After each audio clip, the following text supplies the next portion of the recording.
mamah muda itu seperti apa ya? Jadi mamah muda itu seperti kalau saya bilang sih anugerah ya, karena nanti saat anaknya udah menjadi dewasa, anaknya udah tumbuh dewasa, si mamahnya itu masih muda gitu. Jadi selisih umurnya nggak terlalu jauh.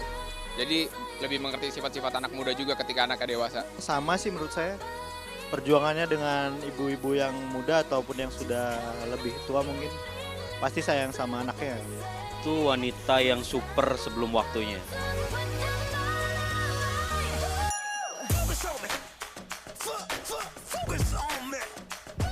Jessica Iskandar, Wonder Woman. Kalau Dr. Reisha, ibu banget, kayaknya calon bener-bener keibuan banget gitu loh. Itu mamah muda yang cantik banget, perfect. Ya mamah-mamah yang cantik sih keduanya, dan mungkin nanti anaknya kalau udah gede seneng kali di sekolah, wah mamanya dilihat cantik sama teman-temannya gitu. Mamah muda yang cantik, yang perfect, super.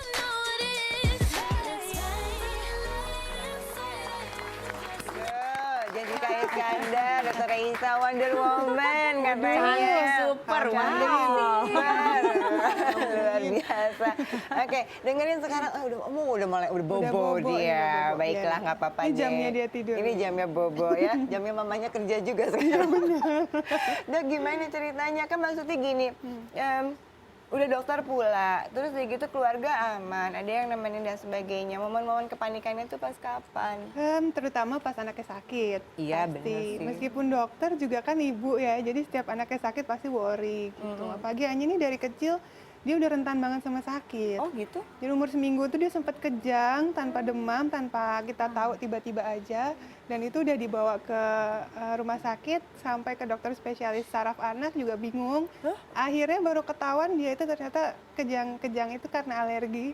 Itu kayak udah hampir sebulan, jadi kayak lumayan perjalanannya. Nah dari situ tuh kesininya jadi lebih, dia nih daya tahan tubuhnya nggak sebagus anak lain gitu, jadi lebih gampang terserang penyakit. Jadi berarti harus lebih ekstra Lebih hati-hati ekstra. untuk makanan dan sebagainya Bener, gitu. nggak boleh Oke. asal-asal. Itu satu, masih awal-awal. Iya. Dan itu jadi mempengaruhi ke tempat yang lain-lain nggak, maksudnya fisiknya ke... Untungnya sih perkembangannya jadi cepat. Oke. Jadi karena dia Gemes. motoriknya terlatih terus, jadi sebenarnya dia untuk belajar hal-hal yang motorik cepat. Cuma emang kalau untuk belajar urusan makan, ngomong gitu ya, itu pelan-pelan, lebih lambat lah. Oke. Gitu. Kepanikan yang lain pada saat sakit ada lagi? Yang terakhir ini, yang Terakhir kemarin itu kapan? baru berapa sebulan yang lalu. Sebulan yang lalu nih Anya sempat masuk ke ICU. ICU Sempat masuk parah dong picu, kondisinya. parah. Sebenarnya awalnya tiba-tiba banget, itu yang bikin panik banget. Jadi awalnya itu dia cuma sakit diarenya sebenarnya nggak parah-parah banget juga. Dan itu baru diare itu sore hari lah, sore.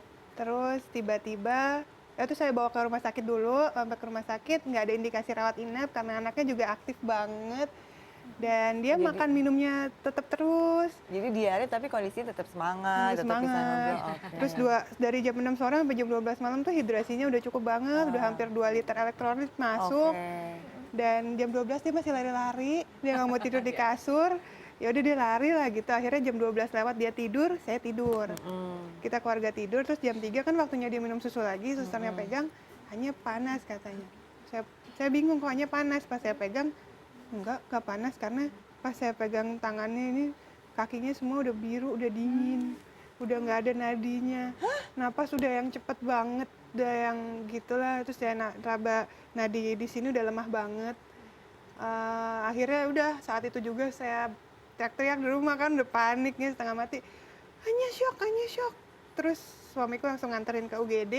Di tengah jalan pun sempat napasnya yang sempat hilang gitu. Kita yang hanya nggak boleh gitu, hanya masih semangat gitu. Sedih. Terus udah, untung di UGD juga cepet banget kan penanganannya. Wah itu dokter-dokternya luar biasa. Terus ada suster satu yang di NICU itu diturunin ke UGD. Akhirnya bisa dapat nadi setelah puluhan tusukan nggak dapet karena shock juga kan, anak kecil susah ya. Akhirnya dapat nadi di sini. Udah tuh dokter anestesi dipanggil, langsung life saving treatmentnya. Ini di UGD. pas dicek ya tensinya udah parah banget, udah 30/20. Terus denyut jantungnya tuh udah 240 something lah gitu.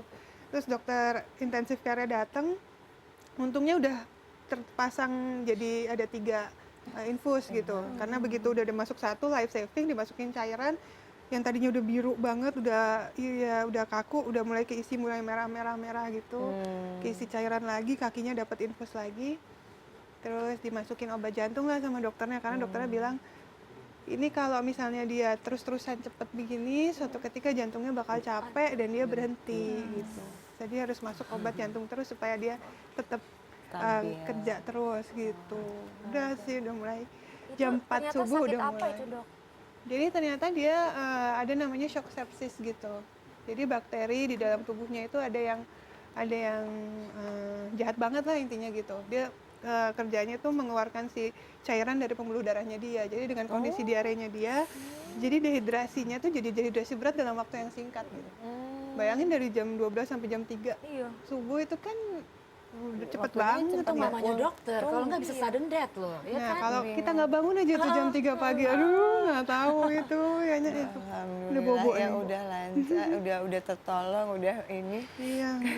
Itu ya namanya ibu-ibu tuh kan nggak ada sekolahnya ya pada saat masa panik kita mesti ngapain kan nggak ada tulisannya tuh. Nanti kalau ada kejadian kayak gini mesti ngapain tuh kan enggak ya. Jadi ibu-ibu tuh mama-mama muda ini antara mengkontrol emosinya, harus berpikir cepat, mengambil keputusan tuh harusnya kita akhirnya terbentuk harus menjadi seorang ibu seperti ini gitu ya, Iya, harus mau tahu nggak mesti mau. ngapa-ngapain. Iya. Coba deh Ustazah Oki, coba kita dibikin tenang dulu gitu. Insya Allah ya, seorang ibu apapun akan dilakukan untuk anaknya. Bahkan kalau bisa ditukar nyawanya, mungkin seorang ibu pun akan menukar nyawanya.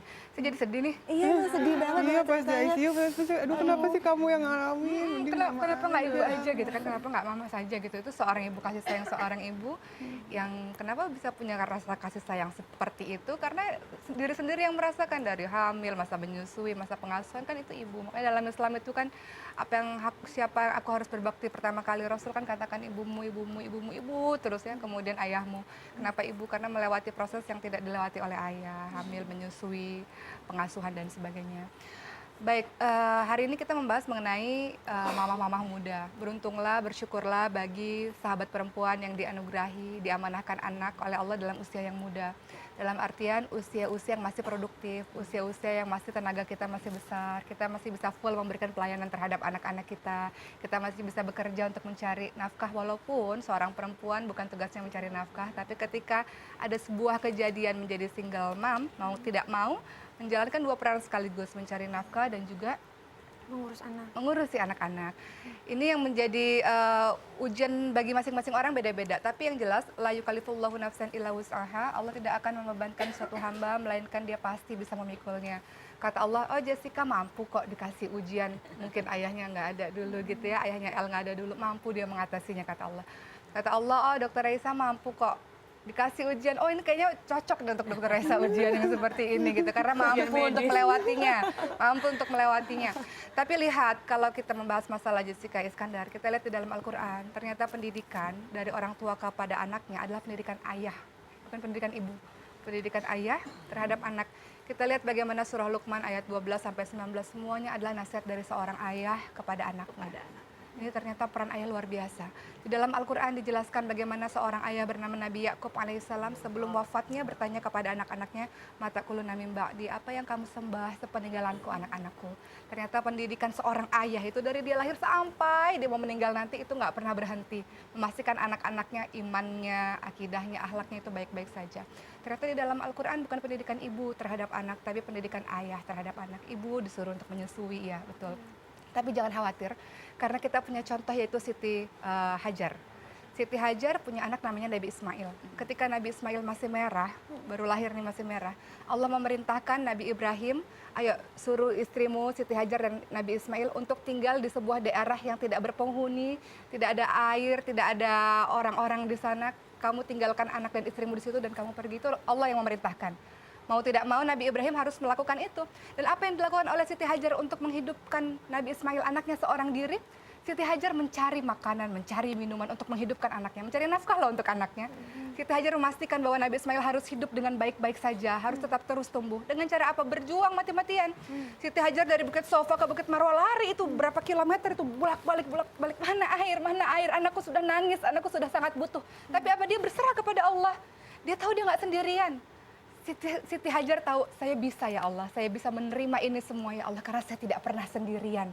Saya punya Allah yang bisa menghidupi saya, yang menghidupi anak-anak saya, asal saya berusaha, asal saya berikhtiar. Dan Jessica Iskandar melakukan itu. Wow.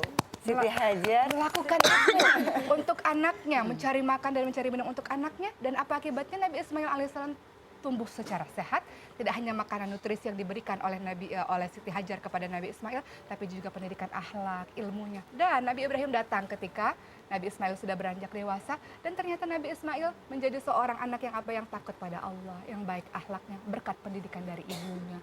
Jadi jangan pernah meremehkan peran dari seorang ibu, banyak-banyak berdoa, istainu bisabri wassalah, sabar, sembahyang dekat sama Allah, ikhtiar. Udah banyak ya. Dari hamil sampai melahirkan sampai sekarang. Berjuang terus karena ini aset, ini kan aset ya. El ini aset, dia butuh ibu yang kuat, dia butuh ibu yang selalu ada di sisinya. Jadi sehat terus. Berjuang untuk El. Mungkin Jessica juga udah pernah dengar cerita-cerita seperti ini, sahabat-sahabat perempuan juga mungkin sudah pernah mendengar hal ini, tapi dengan cerita perempuan kita selalu memberikan inspirasi-inspirasi lagi, mengingatkan kembali bahwa kejadian bisa menimpa kepada siapa aja dan kita bisa mengambil kisah yang positif buat kita semua. Gak usah nunggu dulu sampai kena, sampai terjadi baru kita bangkit. Kan kita kalau dengar cerita seperti ini mudah-mudahan bisa diambil hikmahnya.